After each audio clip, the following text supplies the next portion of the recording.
Ugram Viramaham Vishnum Jwalantam Sarvatomukam Narasimham Bhishanam Badram Mrityor Mrityum Namamyam. What does 30 years of nursing sadhana feel like? Not enough. Hiranyakashipu was never some sort of a bad guy. It was because of him, God also came. And then this is where the entrance of Narasimha comes. And he came out of the pillar in this form, which is not to be worshipped. It's not so much like a lion head. That's a misrepresentation. Pieces of Hiranyakashipu were flying out of his nails. That's why they say Ahobilam, where he manifests, where all the bhaktas are walking on his body. So this is a very, very spiritually charged place. People say they've seen Hanuman there. People say they've seen the Devotees there. Is that where Prahlad and Hiranyakashipu were? That's what they believe. The foundation of Tantra is Shrom, which is Narasimha's essence. You can just chant Om Shrom, Om Shrom, Om Shrom, Om Shrom. For protection? Yeah, for protection. Has your experience with Narasimha sadhana attracted any kind of entities?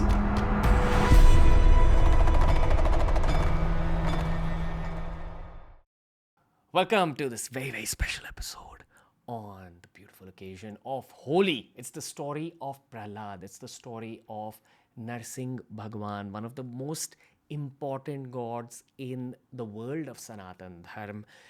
It's my pleasure and honor to bring you episodes like this. I know you're going to enjoy this one. Dhruva Gorrick is the right person to share knowledge about Narasimha Dev. Remember, if you want to go even closer to Sanatan Dharma and begin your meditation, your sadhana journey in a deeper way, we've got you covered on Level Supermind. More details given down below. It's a startup that I've created with all my heart over the last 5 years. I know you'll enjoy it if you check out the app. Download Level Supermind now. But also, it's Holi. Let's immerse ourselves into the world of Narasimha Dev with this special episode of Level Supermind brings you the Ranveer Show.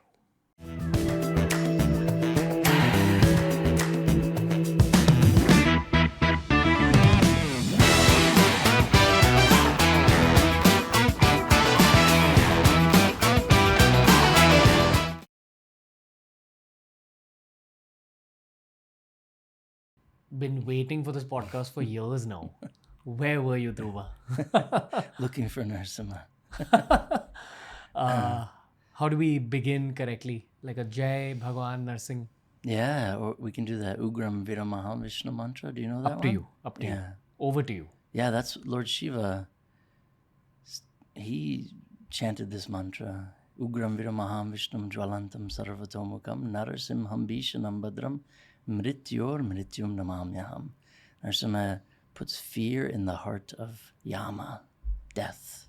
And those who worship or even think of him, death does not come. Yeah. So it's amazing, yeah. I think Narasimha is a deity that I've been drawn to since childhood. Always drawn to the slightly more fierce deities while I was growing up. Awesome. And Narasimha is a deity that I've wanted to speak about on the show a lot. I know that according to the story, according to the katha, he came out of a pillar, if I'm not mistaken. Oh, yeah. So before we begin this episode, I'm hoping and praying that at least his energy breaks out of the walls and joins this episode. Definitely. Let's go over the story just to begin this particular piece. Great. Well, being a kid, being born into Sanatan, in the ashram, they always told us about Prahlad and Narasimha's relationship. Now, of course, he came out of the pillar, right? Then he tore Hiranyakashipu apart. All of us kids in the ashram were so mesmerized by the boy and how he was able to draw this awesome incarnation of God to him because of his father. And also, Hiranyakashipu was never thought to me to be some sort of a bad guy because it was because of him God also came. Right? So I was always very much interested in both aspects, the Prahlad and Hiranyakashipu, to see both sides, the black and white. And it really inspired me, to see his bhaktas and how committed they were to his worship. Fearless. Imagine that the audiences have never heard the story. So I would love for you to begin from scratch. Sure. And then we'll go into deeper parts Great. of the episode. The Hiranyakashipu and Hiranyaksha were two very powerful brothers. And unfortunately, Hiranyaksha got killed by Varaha. So I speak quite contemporary in my... So this really pissed off Hiranyakashipu, which it would really bother any old... I'm the eldest of 5 brothers, so if someone killed my younger brothers, I'd be really upset. And this threw him into a fit of rage, abhiman, pride, anger, envy, jealousy. He lost it. And he vowed to kill God, right? Think about it, how fearless Hiranyakashipu was. So, and then, how could he do this? Well, Narada Muni, the eternal rishi, came and said, well, here's some ways you can do it. First, do some tapasya, and God will come to you. Now, for those who are followers of Vaishnava philosophy, tapasya brings God to you. That's amazing. You get to have darshan. But Hiranyakashipu was like, oh, he'll come to me, and then I can finish him off. So he started doing his tapa, yoga positions. Hundreds of years went by. Thousands of years went by. 10,000 years went by, and Lord Brahma came. Hiranyakashipu, what do you want?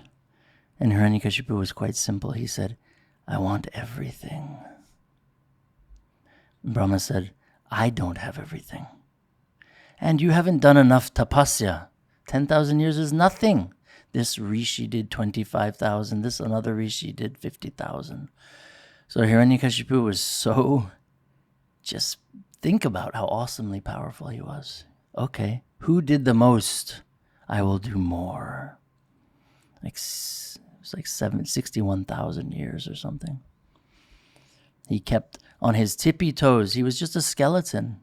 And then just his life air, his prana, his atma was floating. And Brahma had to be humbled because not even he had done this much tapasya. And as this was happening, the demigods were freaking out. Hey, Narayan, Bhagawan, I think... are you sure he's not going to be able to defeat you? Because they're devatas, they also have doubt. They also have a little fear. Can you assure us, how are you going to take care of this one? But the Supreme, Vishnu said, this is between Prahlad and I. Only he knows. And they said, but please, we're really worried. This guy's going to take all of our powers away. Vishnu said, just have faith. And at that same time, Brahma was giving all the boons to Hiranyakashipu. I can't be killed in the day or the night. I cannot be killed up or down, in or out, by any man-made weapons, by any celestials. Every little detail. But he could not be deathless. This was the only one thing. And Brahma said, it's done. And the first thing Hiranyakashipu did was go to Indra and wage war. And he just because of his tapa, he eliminated them all. Indra's thunderbolt shattered on his chest. Shiva didn't get involved, he did. It's written in the Upanishads and the Puranas. But he didn't get involved. And then he took every demigod's powers. The Ashwini Kumars, they levitate, he took it. The Nagas, the Naginis, they're shapeshifters, he took it. He put the Naginis in the prison and made them his servants. So many powers he stole. And then finally, the demigods went to Vishnu. Please, give us a sign. And there's only one temple I found in Namakkal, Tamil Nadu, that shows this form. You have Vishnu holding his fingers like this, going like this, And then you have Brahma, Shiva, and all the devatas, Indra, surrounding him, looking kind of like, what? And he's showing, I will kill him with my nails. That was the only sign he gave him. And then Hiranyakashipu enjoyed. Sometimes they portray him some evil kind of guy. He couldn't have done what he did and gotten what he got from being truly evil. He ran a kingdom, which was the universe. And he sat on Indra's throne. He made fun of Indra. He said, this is a throne? How can you call, you're the king of heaven? This is garbage. He called Vishvakarma, the divine architect, and Kuber, right, the treasurer of the heavens. I want a real throne fit for the king of the universe. And then they got together and made this. So he ruled like this. And we know Prahlad was born. And Narad Muni was giving him knowledge while he was in his beautiful mother's womb. This is amazing because this is Sanatan. And this is the culture. You see your grandparents, sometimes the woman would go with her mom and dad or her grandparents to the temple, the baby's in the womb, hearing all these Vedic mantras or pujas. Just the bell alone is so auspicious. So Prahlad was instilled with this wisdom and already had a relationship with Bhagavan in the womb. So when he came out, he saw the world in a very beautiful way. He saw everything coming from Narayan, Narayanaya iti. Everything comes from you. Everything is for you. So his dad loved his son. He loved Prahlad. But that one experience when Prahlad was in the school, the first time he really showed his true colors of being a bhakta and telling his classmates, hey guys, I'm glad we're playing, but why don't we chant some names of Hari, Narayan, Govinda, Keshava, Janardana, Vasudev. And they were like, let's do it after school. Right now we're busy. He was like, well, why don't we do it now too while we're playing? You can still play. You don't have to stop. So this disturbed a couple of the students, and they complained, like in school. So the parents objected, and then the news got back to the teachers, Sunda and Amarka, who really were upset because they knew Hiranyakashipu, you're not allowed to utter the name of Narayan or Hari. He is Hari. Right? There was the first example of someone claiming that they are God and they should be worshipped as God. So they went to Hiranyakashipu, Prahlad's teachers, and they brought him. Listen, it's not our fault. Something's wrong with this kid. He's being a very bad boy. What did he do? Hiranyakashipu said. He's telling the other boys about Hari, your arch enemy. We didn't say anything. We immediately chastised him. Go now from my palace, Hiranyakashipu said to the teachers. I will deal with him. So then it begins. Hiranyakashipu's rage against his beautiful, innocent son. Hiranyakashipu started crying. How can this happen to me? I'm the king of the universe. I have done more tapa than anyone. Yet my son, why did I get the worst son imaginable? Can you imagine? He's calling Prahlad the worst son. How am I cursed with such a bad kid? And then he starts chastising Prahlad. Prahlad, why are you talking? You cannot mention this God. I am the king. I am your God. Prahlad said, Father, O great, most powerful king, my father, the most powerful ruler in the universe. He didn't offend his dad. Sometimes when we argue, right, we immediately go for ego. He said, my dearest father, I love you, but this is not correct. Only Hari is the ruler of all the universes and the creator. So this inflamed his dad. Like in the Bhagavad Gita, there's that verse, Krodhat bhavati sammohat samhasa. It is lust, O Arjuna, which is the all-devouring. And then envy and jealousy comes. And then the loss of intelligence. His father went berserk. My son, now I must kill you.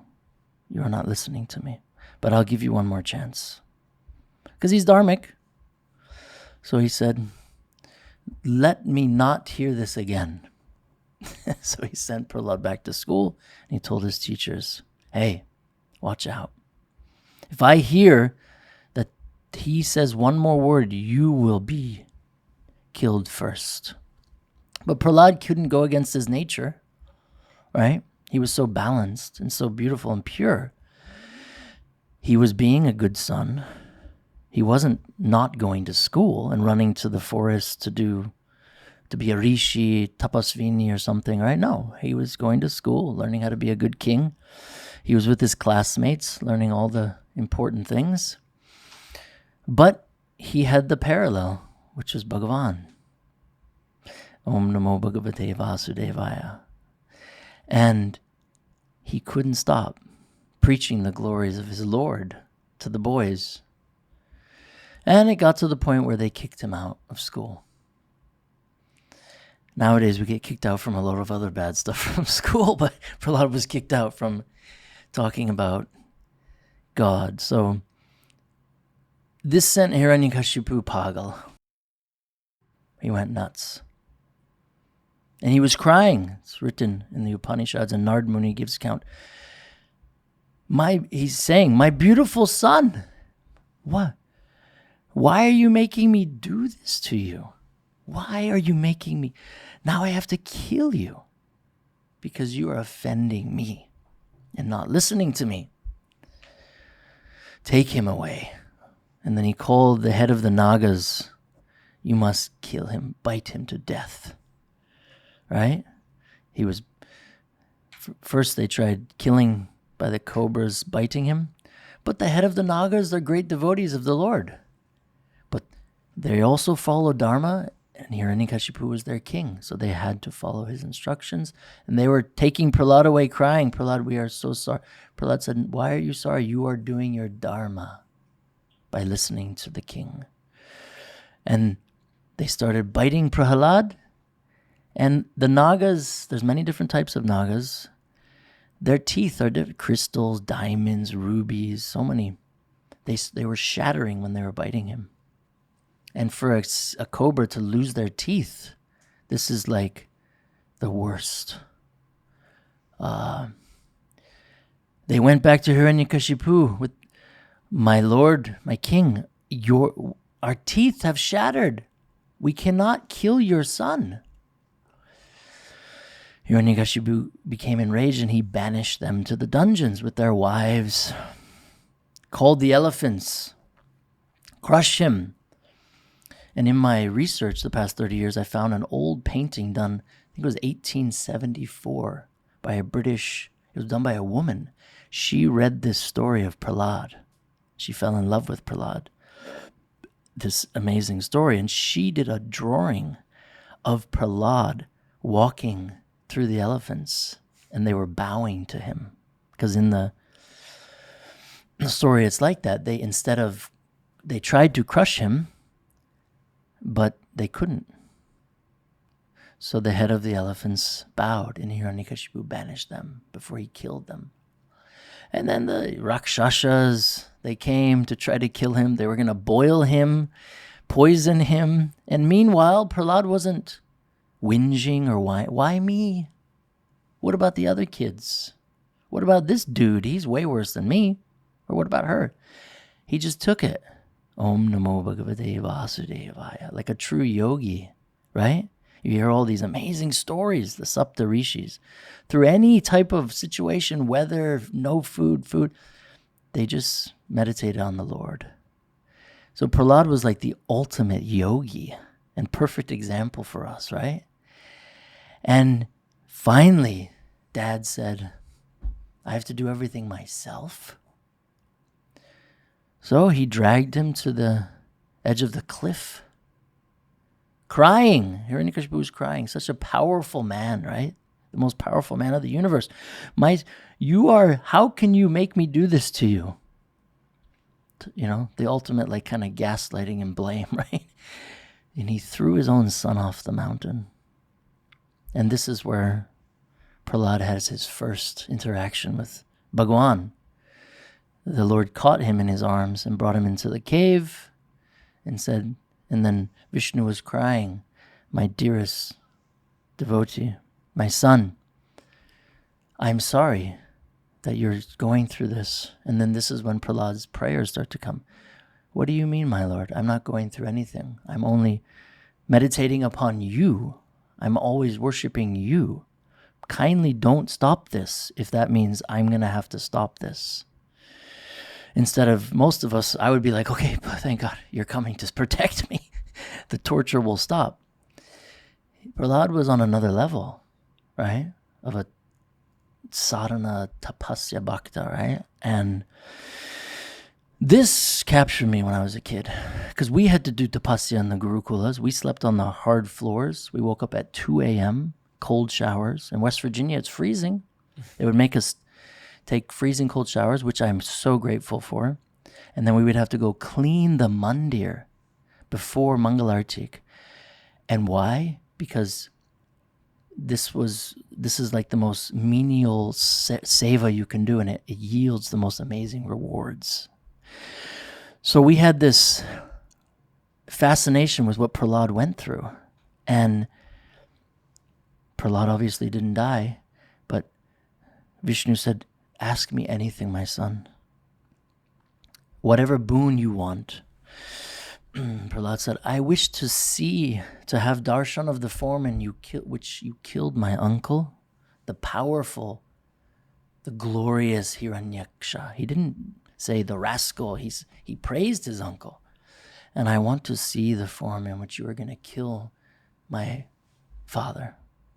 So this is where that form of Simhachalam or Varaha Narasimha comes, where it's Varaha's head and the Narasimha's like a lion tail. Amazing form. And then Prahlad goes back to his father's palace. His father's shocked, but happy at the same time. If you study the scriptures, you'll see this amazing like rasa of hankering, lamenting, sorrow, happiness, like struggle with ego, with pride, with envy, jealousy his father was going through, right? Oh, my son, oh my God, you're alive. And he embraced him.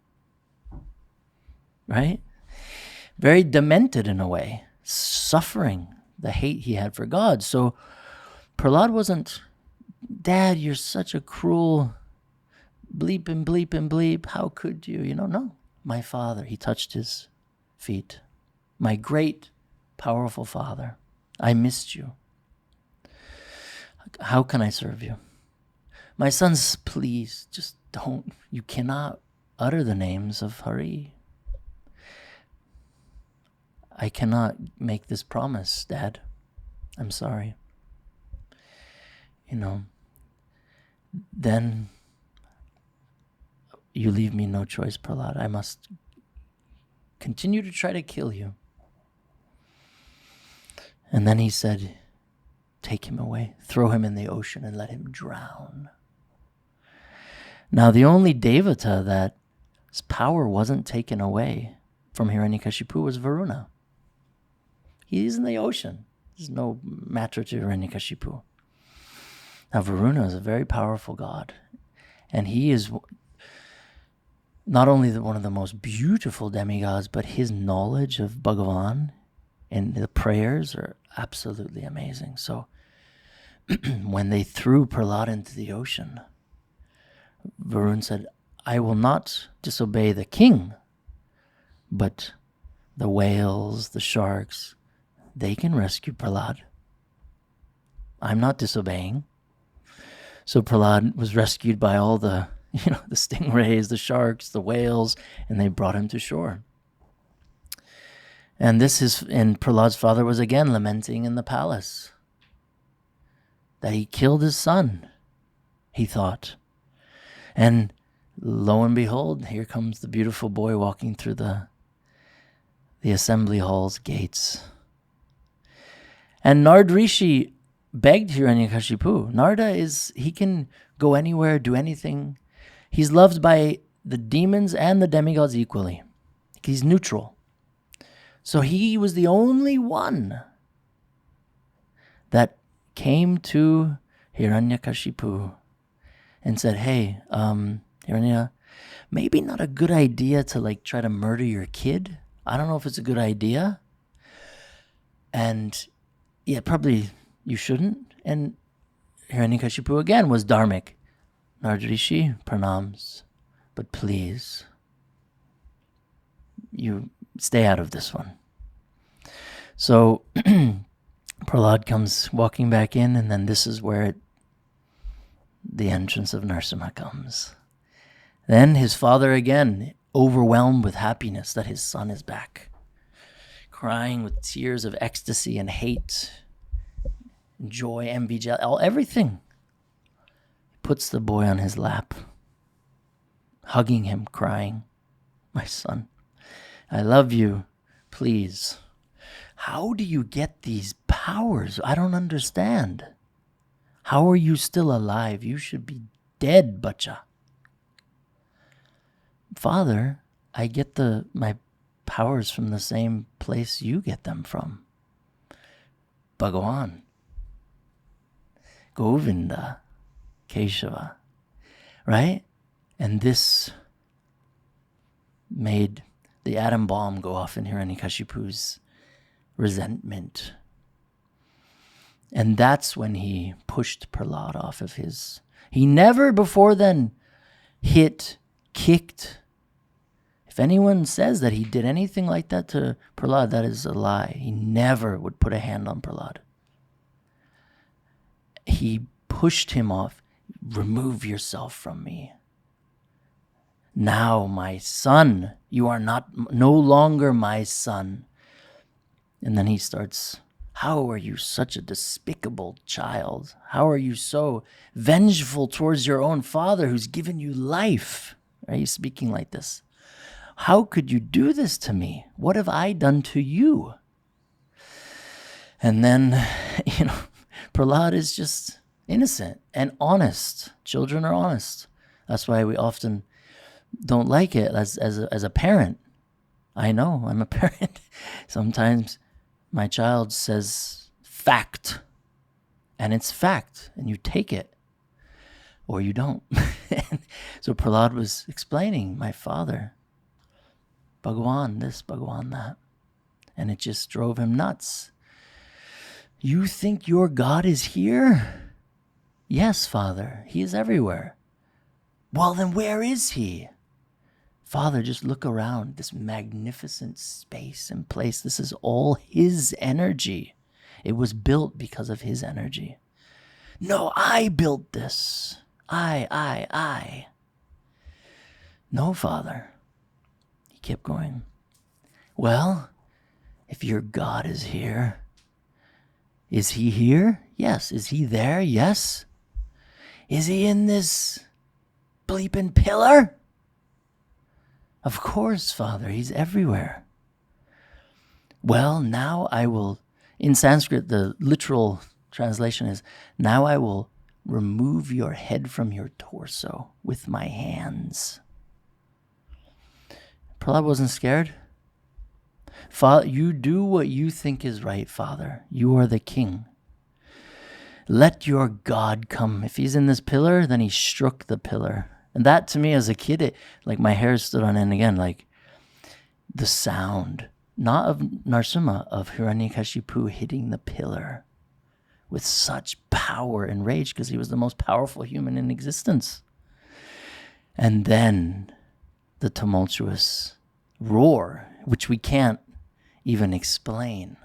But as a kid, when I was 3-4 years old hearing this, and all my friends, even to this day, my kids who grew up in the Krishna movement, that time when we hear, and then the pillar rumbled, and then there was a roar, it's whoa, goosebumps, and when you read it in the, Srimad Bhagavatam and all the Puranas, it still brings like tears to me to this moment when this kid, this beautiful kid, brought this most out of this world, magnificent, awesome, manifestation of God in the half man, half lion form. And he emerged from the pillar, which is called Stambhadri Narasimha, because he emerged like out of a womb. So then there again is the motherly aspect. And Hiranyakashipu, when he emerged, it didn't explode. There's so much emphasis on kind of creating this, cartoon type, No, it shattered. He ripped out of the pillar. There's some explanations where he was taking his multitudes of hands and ripping the pillar. And then his one leg came out. And he came out of the pillar in this form, which is not to be worshipped. And stanu, he's standing, ready. And then half of his body was facing Hiranyakashipu with anger, and he was pointing like this, and one hand like this. You'll see this mudra sometimes, which means like almost like a parent, hey, hut, hut, And he was pointing, you. And then the right side of his body was looking at Prahlad with blessings. There's these two forms we don't generally worship. We can speak about them. And Panchmukhi Narasimha, we don't. And then Hiranyakashipu was gobsmacked. Look, Vishnu, what? Who? Wow. He was shocked. And he started praising the Lord. Look at you. Unbelievable. Wow. Imagine. So this is a demon. Yet he has darshan of Bhagavan, the most magnificent form. And if you study the Upanishads, the Vedas, the Puranas, all the literature from the greatest devotees like Ramanuja, Madhva Shankara, and many more, his features, my God, his ears were erect and motionless. Like, you see the cats, they're listening. His eyes were bulging. His teeth, his mouth was like the caverns of a cave. It's not so much like a lion head. That's a misrepresentation. But it's I guess, relatable to some people, but that's not actually how he looks. And this form blew Hiranyakashipu's mind away in awe and reverence. Because remember, he was his bhakta in the previous lives of Jai and Vijay. They were cursed by the 4 Kumaras. And they chose 4 births as demons, but the most powerful demons. So here he is, and Hiranyakashipu says, wow, but this won't help you, Bhagavan. Now you will meet your doom. And he picked up his shield and his sword like a fearless. Imagine fearlessness like this. So this inspired me as a kid as well. This guy wasn't scared of anything. Nothing. Neither was Prahlad. I want this fearlessness to have this. Know that he is there with you. And this I'll get into later on. That's what kind of drove me into my searching him out when I was a young teenager. But Hiranyakashipu said, now I will kill you. And then he just dove at him. There's a famous painting by one of the Hare Krishna artists. I want to say Murlidhar, his name was, where he captured it so perfectly. Narasimha's standing there with his many hands, and Hiranyakashipu's very small. He's just lunging at him. Like, so awesome. And this gave Narasimha such joy. His bhakta, in essence, lunging at him to fight with him. He wasn't, so then the fight happens very short. It's not a long fight. But Hiranyakashipu was like having multitudes of forms, because remember, he stole all the powers from the Rakshasas, the Yakshas, everybody. He was throwing everything. He was hitting God with his mace. Can you imagine? If you look at it at that, like, wow, he was able to be that intimate with God. Whew. It's mind-blowing. So they were fighting. And there's also other misconceptions which we can get into later about how supposedly, allegedly, Shiva got involved, which is not written anywhere. It's not. I will be very straight and real about that. Is not a fact. Nor did any acharya in any lineage, in any Shastra scripture mention that. Shiva is always there to bear witness, just like Nard Rishi, of the forms of Bhagwan. But he would never interfere. So, at its point, when Narasimhadev manifests Panchmukhi Narasimha, 5 heads. One was sorrow because he's going to have to kill his devotee.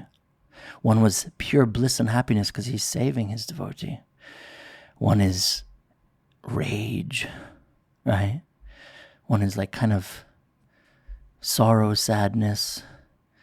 And the other one is just Shanti Yoga, meditation. Then he became Jwala Narasimha. He burst into flames and he had enough of Hiranyakashipu's insults. You cannot save this boy. He is mine. And after I defeat you, he will still die. Then he grabbed his hand. Oh, it's so amazing. And then he grabbed his other hand. He manifests his 32 arms, Narasimha. And then he knocked off Hiranyakashipu's crown, which is the ultimate, ego move, like checkmate for a king, to have his crown knocked off. And then he started sliding him up into position, and his fingers were ripping into his body. There's a form. There's only like 2 sculptures I've seen of this where his fingers are like all the way through, piercing out the other side of Hiranyakashipu's legs, then his hips. He's got one hand around his neck, and he's holding the noose, all these weapons. And then he is not sitting. This is another thing that's not true, and people don't, it's a misconception. He didn't sit down anywhere. That means he's sitting on the ground. Defeats the purpose of the not in the air, he stood in the entrance and he danced while he killed him. And then there's those famous paintings and drawings where one foot he's holding up, Hiranyakashipu's across his legs, and then sometimes you'll have Garuda touching his big toe, sometimes you'll have Hanuman, sometimes you'll have Adisesha, or sometimes the lotus flower. And then he became heavy, ugra anger. And then Hiranyakashipu in the Upanishads, it's mentioned because Nard Rishi can read minds. Narada starts speaking to the devotees. Oh my God. The first time Hiranyakashipu's actually realizing his demise is evident, is 100%. And he said, Hiranyakashipu is now saying to Bhagawan, wow, look, even Indra's thunderbolt shattered upon my chest. Even when I challenged Shiva, his axe was blunted when it hit my chest. But these nails are going through me like butter. Oh, you, Bhagawan, only you could do this. And that was his last thoughts. And then we know that he tore out his intestines. But the intestines, it's not so gross. He tore out his envy, his jealousy, and his abhiman, his pride.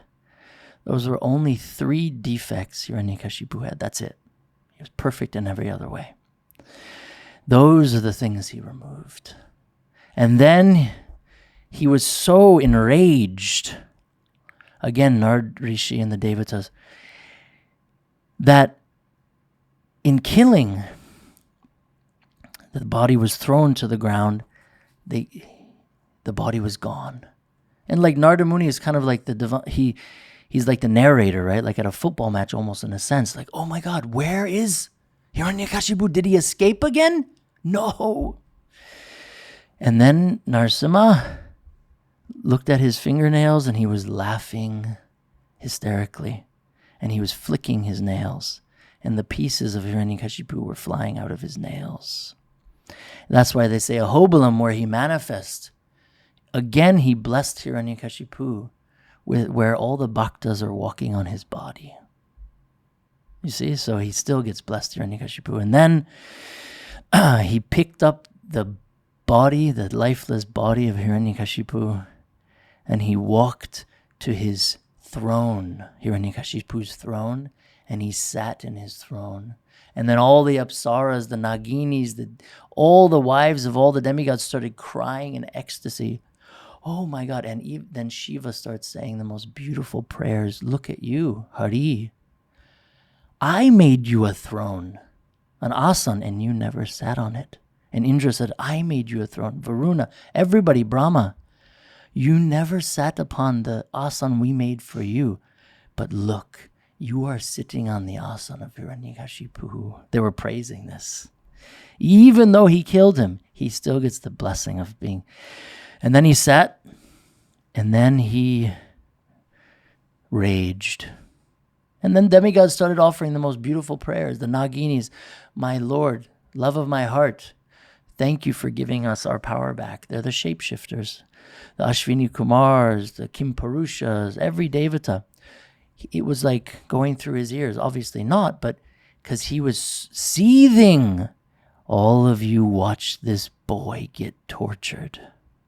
And none of you piped up. Imagine if we're here and some kid is being beaten to a pulp. And we're like, well, look, that guy's bigger than me. Or he's, maybe the rich guy in town or the head mafia. I don't want to get involved. So then it came to the point where Nrsimhadev was unsoothable. You could not calm his anger. And that's when he was going to destroy the universe. And that's when, I love Lord Shiva like anything. And his prayers are just, he's so awesome. This one prayer he said to Narasimha, amongst many, he said, I am Rudra. I am the destroyer, please. I'm supposed to be in this mood. This is not you. Oh, Hari. But now I've seen you are the killer. You are Maha Rudra. You are the killer of all Rudras. You're scaring your devotees. Please calm down. And then Brahma offered. And then they said, oh my God, he's going to annihilate all of us. Lakshmi, please. Devi, you are his Devi. Now this is something that most people don't know. Narasimha is the only incarnation that appeared without Devi on him. So they pushed her forward and he roared. And this sent shockwaves through her. She immediately understood what it meant. He would only be soothed by his bhakta. Lakshmi has no pride. She's not so puffed up at all. But she knows who he loves and how much he loves his devotees. She came back. I don't know him. I don't know this side of him. Only this bacha can make him peaceful. So there's beautiful paintings I've seen, especially out of Rajasthan, where Lakshmi was kind of like bringing him to Lord Narasimha. And then Brahma and Shiva and the Devatas are in the background. And then Prahlad comes forward so humbly. And immediately the calmness, because he was breathing and the universes were going in and going out. He was going to eliminate them. He didn't blow up Hiranyakashipu's palace, because then what would Prahlad rule? He didn't eliminate, he destroyed Hiranyakashipu's army. Yes, he destroyed Hiranyakashipu, but he left this magnificent universe and kingdom to rule for Prahlad. But he was going to eliminate everything because he was so angry that nobody except Nard Rishi stepped in. But Prahlad came forward and said, please, my Lord, kindly forgive them. This has nothing to do with any of them. I ask you, And of course, immediately, because his bhakta was asking with love, right? Prahlad says, you can offer anything to God, a flower, a fruit, a leaf. Can you imagine a bloody leaf?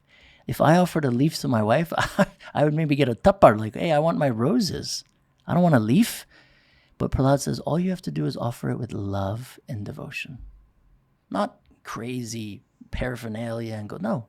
So this is when this is what really captured my heart, Prahlad's prayers to Narasimha. And then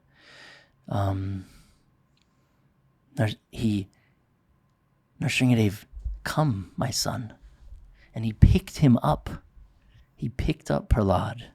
Sometimes I've seen in my travels and my research for 30 years now, there's this fear of God, which boggles my mind. This is, if I can be so blunt, asinine. You don't fear God. He has given us free will. That's like saying, he's given us a chain around our neck and said, you can go out in the path. No, he gave us free will because he loves us. How can you fear Bhagawan when we have the most magnificent story like Prahlad? How is it possible? So he picked up Prahlad, which is bhav, which is rasa, which is bhakti. This is not so black and white. He picked him up, put him on his lap, and Narasimha was crying. His tears were going on Prahlad, and Prahlad was in ecstasy, and Prahlad was crying. And you have to remember, his whole mane and body was full of blood. It was falling onto Prahlad, and then he licked him, kissed him, like a father kisses a son, or a grandfather kisses their grandson, and hugged him. Can you imagine this?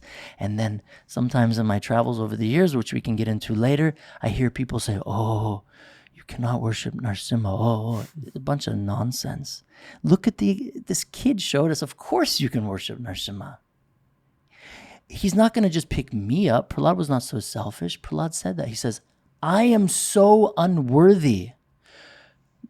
You have never even hugged Brahma, Shiva, the rishis, the yogis, and you have hugged me. I am not worthy. Kindly. This is the bhakta, right? And then he starts praising everybody else and their prayers to Narasimha. Did you hear the prayers of Lord Shiva and Lord Brahma? Oh, how they have praised you, my Lord. It's touched my heart. How the devotees have praised you. And then Lord Narasimhadev was immediately soothed. And he said, my Prahlad, first thing he says to him, please forgive me for taking so long. This is just like, wow. And when we were kids, when we heard this, we were like God apologized? What? Really? Of course. God is not so unattainable and untouchable. This is madness. In some other theologies, maybe, but not in Sanatan. I'm sorry. Maybe people have made up their own traditions within it and whatever, but it is pure love and bhakti. That's what it is. We are faulty. We're messed up. We make mistakes. That's irrelevant. It's about love and bhakti.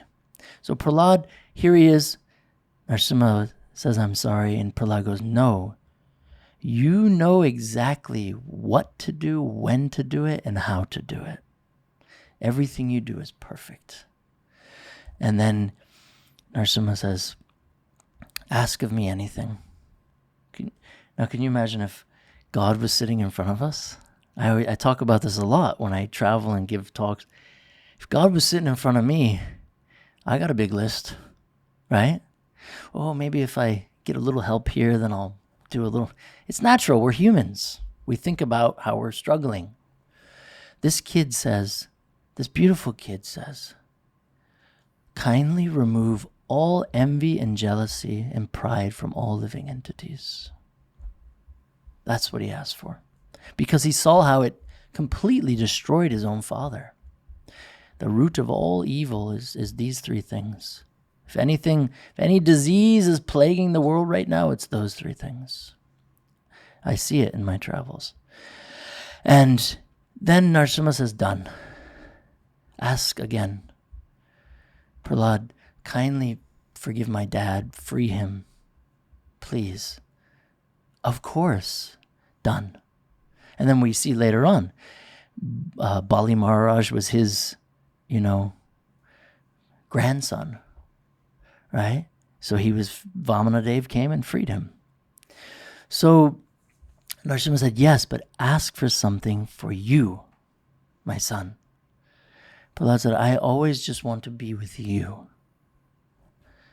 And again, like how Arjuna in the Bhagavad Gita tried to get out of his dharma, Krishna says, yeah, these people are already dead, but you have to do your svadharma, your duty. And then he had the big talk, and he convinced Arjuna, and then Arjuna acted in dharma. He stood in dharma and fought. So Prahlad was the king. And God knew what he was trying to do. No, my son, you have to now get ready to take over your father's kingdom. But let us have some time. I must now go into my yoga rupa. And this, in essence, is where the foundations in the pure essence of yoga originate. And then the Saptarishis create all the asanas, because then Prahlad declares, only through sadhana are you attainable. And for those who do sadhana, you will come before them immediately. Yeah. What does 30 years of nursing sadhana feel like? Not enough. It feels, I still feel like that kid again. I still feel like that young boy that fell in love with Narasimha or became addicted to him as my father and savior and protector. And then further in my life, when I started searching out his temples, I feel like, even though I'm old now, that youthful spirit, not because it says in Shastra, it's because of the incredible mystical experiences I've had with his people and with him. With his people? Yeah, with his people. Well, initially when I started my journey, I wanted him. Please, I want to see you. I want to touch you. I want you to come to me, Bhagwan. But in all the Shastras and all the literature in Sanatan, it's through his devotees we get to him. Prahlad, right? The Mahajans, Nardrishi, the Saptarishis, Brahma, Shiva, the list goes on. All the devotees, they can give you bhakti, but we always generally ask for material things. So when I was traveling initially, it was find him. One unbelievable personal mystical experience with him after another. But then I realized, wait a second, I'm only finding him because of his people, his devotees. Old, young, kids, boys, girls. That's what I mean, yeah. Through his bhaktas. 30 years is a long time. How old are you, if you don't mind me? 45 now. Wow. Yeah. Okay. Old. You look like 30. Yeah. It's trying to keep my health up. Is one allowed to share a starting point for nursing sadhana? I was taught by one of the only remaining Narasimha tantrics. Actually, he's the only remaining one in Mysore. Bhashyan Swami, this prayer, in Kali says, anyone who worships or thinks of my love, she doesn't call Bhagwan her Lord. She says, my love, Narasimha. My nature, this yoga maya, this mahamaya, this covering potency, I guarantee will not affect them in their life. Durga and Kali's, some of their prayers to Narasimha in the tantric stuff is out of this world. It makes me cry. And this is so heart-wrenching for me in such an amazing way. Like, she is the mother. Who's this tantric you just spoke of? His name's Bhashyan Swami in Mysore. He's still around? Oh, yeah. He's hard to get to, but yeah.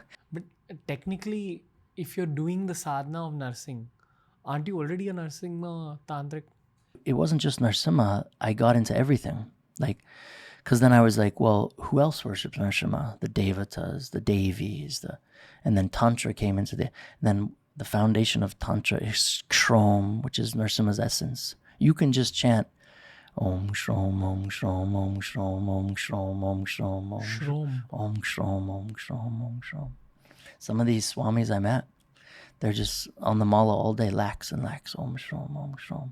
I would be living in the jungles with different swamis, Tyagu, many rishis, and Ahobilam, or through Andhra, and they Om Shrom, or they would do Om Shrom Narasimha, Om Shrom Narasimha, over and over and over. And I grew up in the Hare Krishnas, which is Hare Krishna, Krishna Krishna, Hare, Hare Ram, Ram Ram, Hare Hare. And so to apply both, not only was I learning all the, Narasimha mantras, and then we, when we were young in Gurukul, we had to memorize the Vedas, all the Upanishads, and the entire Gita. Feel like you've lived a very adventurous life. Oh yeah, Jungles and tantrics and. I miss the jungles. Now it annoys me, and I get heartbroken because India's getting just so overwhelmed now. The jungles are gone. One of my favorite temples in the Warangal district of Andhra, or Telangana now, is all over YouTube. And that temple was, oh my God. You had to trek through the jungle, and there was like a spring, and it's in the Puranas. This place is mentioned. All the Apsaras used to come and play there, and they planted all the medicinal herbs, and there's a spring. And the Swami told me, drink it, put it on your face. And I've always heard from my friends who did drugs, like they're this glittery, this euphoric, and I drank that water and I splashed it on my face, and I felt like I was like eternal, and I'll never forget that feeling. And that was the water they used to bathe this Swayambhuv Jwala Narasimha in this cave, which now they ripped down the jungle and broke the temple. And that was one of my favorites, because I slept in the jungle with that Brahmin. I showed up at like 11 p.m. and the guy was living in a hut. I knocked on the hut because there was nowhere to stay. And it wasn't my first time. I would just sleep anywhere. I was nuts. I can't think that was me, because I was crazy. I was so fanatically addicted to Narasimha, like a good addiction. Let's slow it down. Sure. Rewind. Yeah. So Gurukul, and you began with Hare Krishna Mahamantras. Yeah. Mainly. And it was mainly Hare Krishna, Purusha Shukta, Sri Shukta, all those types of mantras, because we were learning the Havans and all that. Did the Vedas also have an effect on you? Yeah, I mean, it's been a long time since I've gotten into them. Obviously, in my Narasimha research, like Vedanta, Veda Vedanta Jaggesham Brahma Rudradi Vanditam Sri Narasimha Mahaviryam. So Brahma and Shiva declare that the Vedas originated from Narasimha, who sat under the banyan tree of the Vedas, which was surrounded by the serpents, which were descendants of Adisesha, who were murmuring the Vedas. And they poured the Vedic knowledge into the Kamandalu, which was then passed down to the Bhaktas, into their heart from Narasimha, who protects the Vedas. So they call him the protector of the Vedas. So, I mean, I'm getting older, we forget things, right? Like even all the mantras I memorized, Narasimha mantras, I still sometimes have to look at a book. So I do get into the Rig Veda. I try to, when I can, because I'm going back to all the Puranas now, and the Bhagavatam and the Upanishads, because you have to.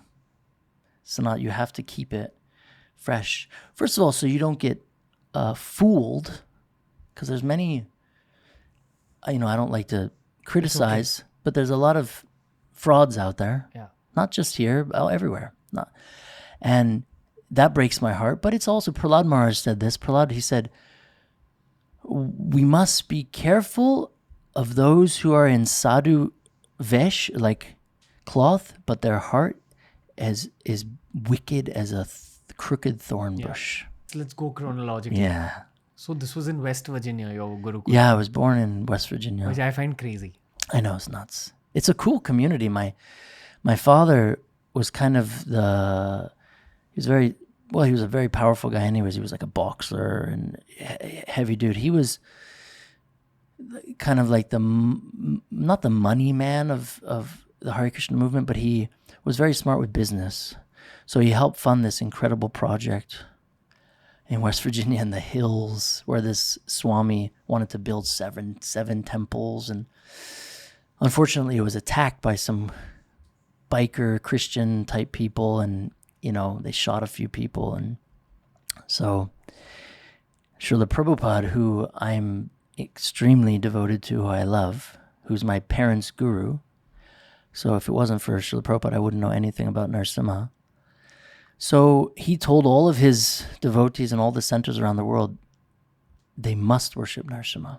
Like after every arti, they chant the Narasimha prayers. For protection? Yeah, for protection and for removal of envy, jealousy, fear, and pride.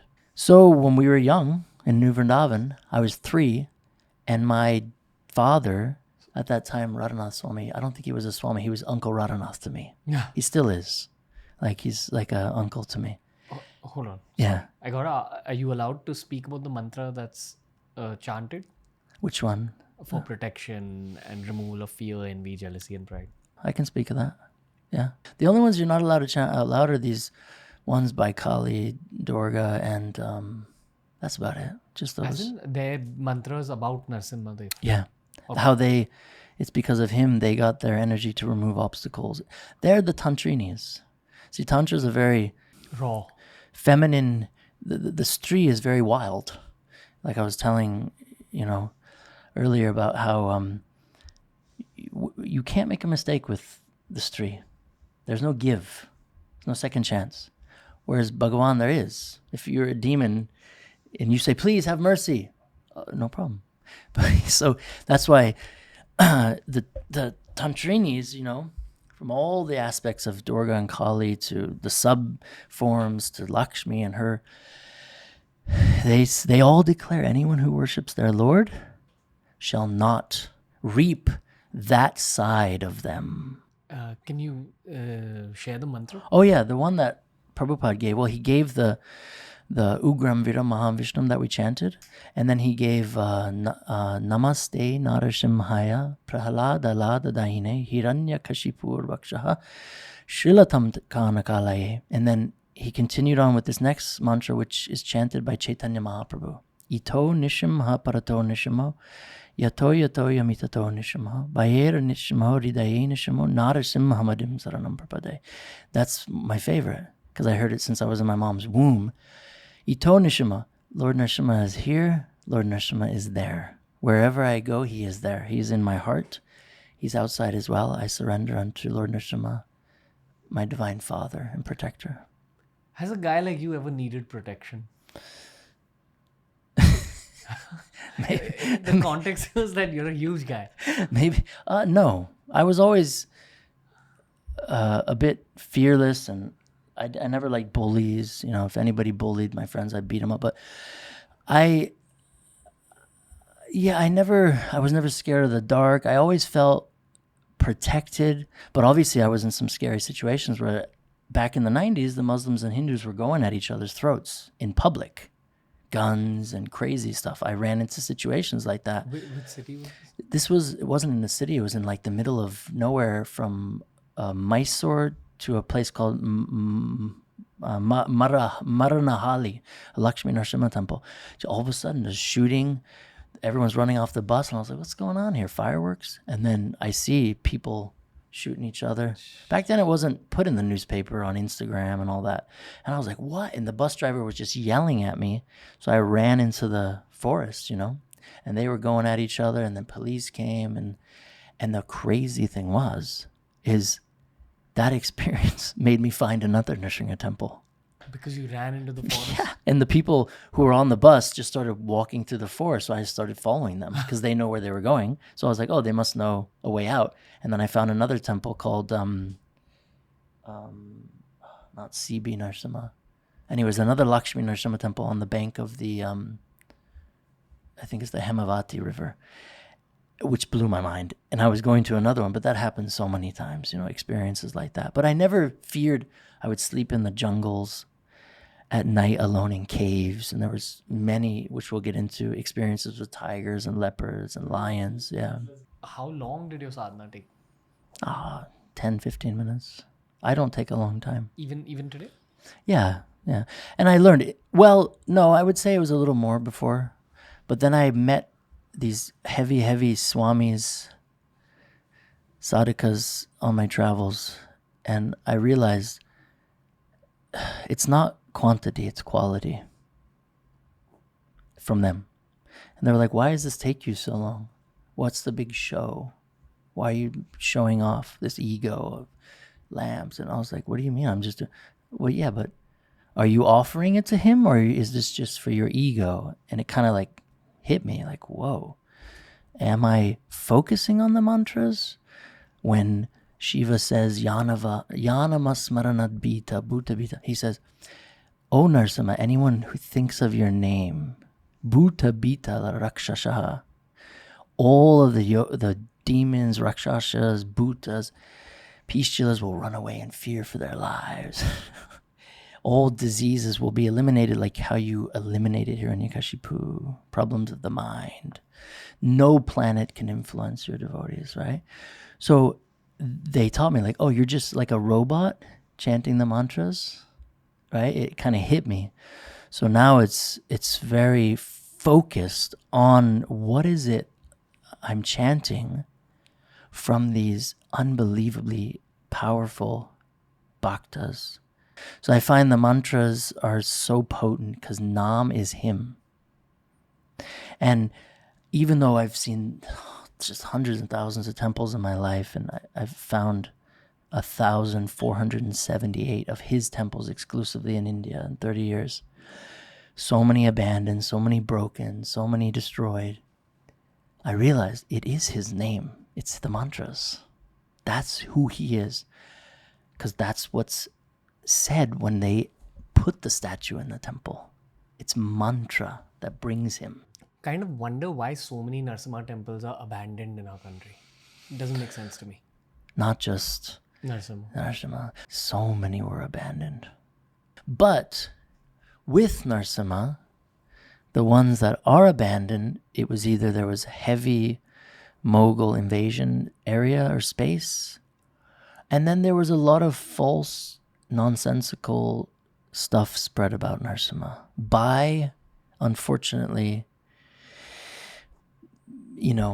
interesting self-proclaimed teachers or gurus who had different agendas or they want to only give praise to Shiva or Devi or Balaji. Yeah, so they don't want to. So it becomes again an ego-based type of thing, like, which is, I see Krishna, I see Narasimha, I see Narasimha, I see Krishna, I see Ram, Krishna. I mean, then what to speak of all the stories of, I love Hanuman like crazy, and how Hanuman worships Narasimha, how as Ram Narasimha in Ahobilam, there's a form called Karanja, Ram Narasimha, because Hanuman is still believed to be here with us. Ahobilam. Is that where Prahlad and Hiranyakashipu were? That's what they believe, his palace. That was a part of his palace. Now, obviously, we're talking how many, lakhs of years ago, but so you don't see any remnants. Where is it in the modern day? It's in Andhra Pradesh, in Kurnool district. You can fly to cut up an hour drive by car. Unfortunately, I made the place famous and ruined it. Prahlad was a Telugu boy. Perhaps, yeah. Possibly. I mean, some say it happened in Vaikuntha, so Indra's kingdom. But whatever happens there mirrors here, right? Just like Lord Krishna manifests in Vrindavan, right? Ram was here. Varaha picked up this earth. So naturally, Narasimha manifests. This temple is in the far reaches of the jungle. Yeah. Karanja, when I first went there, it was on the side of a little mountain. The deity was just sitting outside on the ground. There's 9 temples. It's called Nava Narsimha Kshetram. So everyone has gone there. It's mentioned in the Ramayana. Lord Ram went there and he chanted the Rana Vimochana Narasimha Stotram, which he asked that Lord Narasimha himself remove all of the debt from his devotees' lives, not credit card debt and all this stuff, but karmic debt. Beautiful prayer, one of my favorites. And Madhva Ramanuja Shankara went there Chaitanya Mahaprabhu went there. The Saptarishis, Nardish, is mentioned in every Purana. The Pandavas went there. It's mentioned in the Mahabharata. So clearly it's verified, as I say. And so that's what started. That was the heart that keeps my Narasimha love, started my Narasimha love beating. So you've seen more than 1,000 temples? Yeah. This one's probably your favorite. Oh gosh, that's a toughie. I get asked that all the time, man. I would say Ahobilam holds the most special place in my heart. Out of all of them. I've been there over 250 times. What does it feel like? Every time I go there, it feels like it's the first time I've been there. And it's like the first time I'm seeing him there and experiencing his people that go there who are so addicted to him, so fanatic to his love, Even the Brahmins, like, sometimes I meet, even though I've known them for 30 years, it's like I'm meeting them the first time. And it feels like ever youthful and yeah. Maybe the place just reached out to people through you. Yeah, I missed I missed the early days because literally 9 temples, 8 of them were unworshipped. Nobody cared about them. What was in it? Well, Jwala, the cave, is Jwala Narasimha. With Stanu, he's emerging from the pillar. Then Veera, he's fighting. There's 3 forms. Karanja Ram Narasimha, the one that Hanuman is said to have touched and worshipped himself, was totally just lying there under a tree with a beautiful deity of Hanuman praying. You could touch him, you could worship him. Now, when I went there the first time, my friend Madhu, I didn't speak any Telugu, like God knows how I even got there. Some random dude called Madhu knocked on my guest house, which I was staying in. Cockroach, it was unbelievable. And this dude knocks on my door, and he spoke perfect English, and I hadn't heard anyone speak English for days. And he was like, "Excuse me, I heard you're here to see all the 9 temples." His name was Madhu. And funnily enough, I haven't heard from him since then. All I knew, I don't even know his last name, nothing. There was no emails back then. I knew he ran away from his father, who was like a billionaire. He was the eldest son, and his father was trying to force him to get married and take over the business. And all he wanted to do was worship Narasimha. So he ran away to Ahobilam. And here he is knocking on my door. I was like, of course, like there's 9 temples. He's like, I'm going to see them all tomorrow in one day. Is that okay? I was like, sure. And then that's when the crazy adventure started. Like we left at like 3:30 a.m. Nobody told me there was tigers, black bears. There used to be wild elephants there. Crazy king cobras everywhere.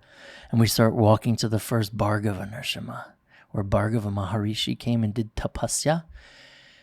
Because after Nrsimhadev manifest, him and Prahlad went around traveling while he was in this yoga meditation. And Prahlad was worshipping him as like the god of yoga. And then the Saptarishis came and worshipped him in this form. So there's Bhargava Maharishi was doing Tapasya because Ahobilam and Tirupati is Seshadripura, which is the body of Anantasesh. Some say the heads start in Ahobilam. Some say the heads start in Tirupati. I don't get involved in the politics of it. But in the scriptures, the heads start in Ahobilam. And Adisesha's body ends in Tirumala Hills. So this is a very, very spiritually surcharged place. People say they've seen Hanuman there. People say they've seen the Devotees there, right? And we show up at this small mountain, and there's walking up the mountain to this Bhargava Narasimha deity. And this tiny old stone that's falling down, like he's just sitting in there. And Madhu lights a lamp and brings it in there, and he's killing Hiranyakashipu. First thing Madhu says to me, I hit the floor, pay obeisance. He says, come inside the inner sanctum. And I'd done puja since I was a kid. We go on the altar, we do the... So I go inside, and he goes, hug him. I said, hug him? He says, of course.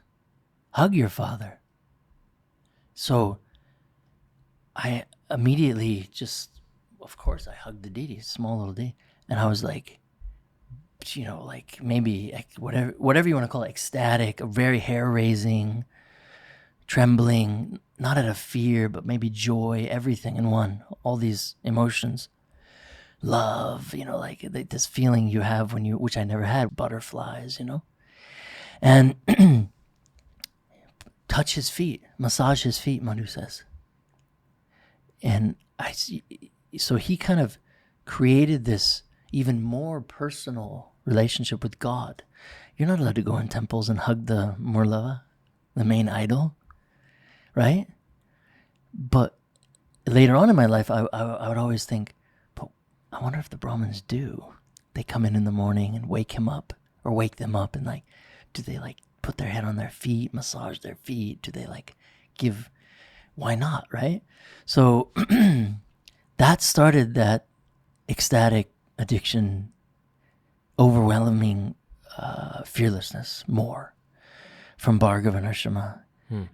And that was very special because when we arrived, about 4:45 a.m., we had walked 3 kilometers, maybe another 6, and there was all these langur monkeys, totally asleep, all sitting somewhere like right with Hanuman, leaning on his. They got their feet leaning on him, like you would like a brother or your dad, and they're all around Narasimha, like sleeping around the deity, which was leaning against a karanja tree.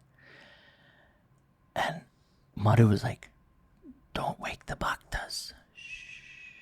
So he lit a lamp, a diya, and we walked to Karanja. And Karanja's holding a bow and a chakra in the shape of an arrow to show Hanuman, who they believe was meditating in Ahobilam at this one point. And he kept chanting Ram, Ram, which he does. And Narasimha appeared, and he was like, "You are not my Ram." So to show apparently that he was, then he manifests in the greenish color with one hood of Adisesh and with the bow and the arrow. And the stone is like a greenish color. It's not your traditional, that black stone, So this deity was very special, and he was in the yoga form. And so I hugged him and like, and then the monkeys kind of like woke up and they just saw us, and they were just like, the light was on with the lamp and their eyes were just open watching us worship their Lord. And then I touched Hanuman's feet, and then we kept going. Then Ahobilam Narasimha, the one that's in a cave where Prahlad worshipped, in between the 2 mountains in the gorge. And then we keep going. Kroda Narasimha, Varaha Narasimha inside a cave. And then Mohaloa Narasimha, where Lakshmi did Tapasya to draw Narasimha back to her essence, to be united. And then a cave where they believe, which was the cave that Vishnu caught Prahlad and showed him the 2 forms, called Prahladavaradi. And then time's getting on. And he said, we have a few more. Chatravata, where the Apsaras had nothing to offer Narasimha. They felt so sad. All we can offer you is our singing and our dancing. So they danced for Narasimha, and he appeared before him in this beautiful form of Chatravata, which means ever smiling. He's a huge smile. And then Yogananda Narasimha. And then the last was Pavana, where Lakshmi and Narasimha are united in one as a husband and wife. Now, we started heading there at around 5 p.m. And the local pujaris were yelling at Madhu, "Hey, you can't go." And I was like, "What's their deal?" And he's like, "Oh, nothing. They're just saying some, I can't understand them. They're saying some gibberish. I don't speak Telugu, right?" Which he did. And we had to walk up this huge mountain behind the Ugra Narasimha temple, and we get to the top and it's dark. And there's many pythons there too. There's like a dead python on the road, on the path. And I was like, "Madhu, is that like okay?" He's like, "It's just a dead snake." So we start walking into the jungle. It's like an 8-kilometer walk. And it's pitch black. And I was like, "Do you know where you're going?" He's like, "Yeah, you just keep walking." And I could see some sort of light after about 20 minutes, and crackling, and the whole jungle's on fire. Bamboo. Big fire. But not really where we're walking. And then Madhu, I said, yo, are we going to be okay? He's like, yeah, it's good. It'll keep the wild beasts away. I was like, what do you mean? He's like, just the creatures in the jungle. And we walk for a few hours and we get to Pavana, which is, again, an abandoned temple. Tiny, little old stone temple. But it did have these rickety gates on it. The main entrance and the two sides. And I said, we have to go back. He said, no, we're going to sleep here. I said, what do you mean? He said, yeah, we'll sleep in front of them. We'll just shut these little gates.